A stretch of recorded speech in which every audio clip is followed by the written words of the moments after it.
শাস্তি রবীন্দ্রনাথ ঠাকুর।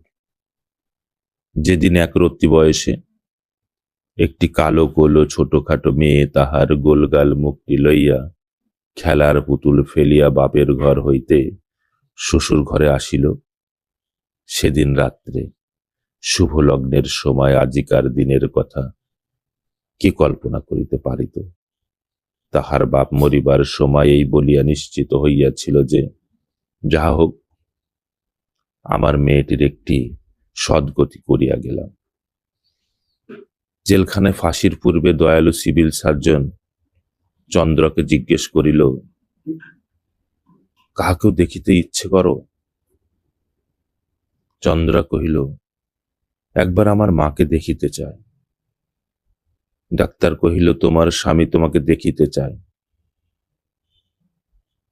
তাহাকে কি ডাকিয়া আনিব? চন্দ্র কহিল, মরণ।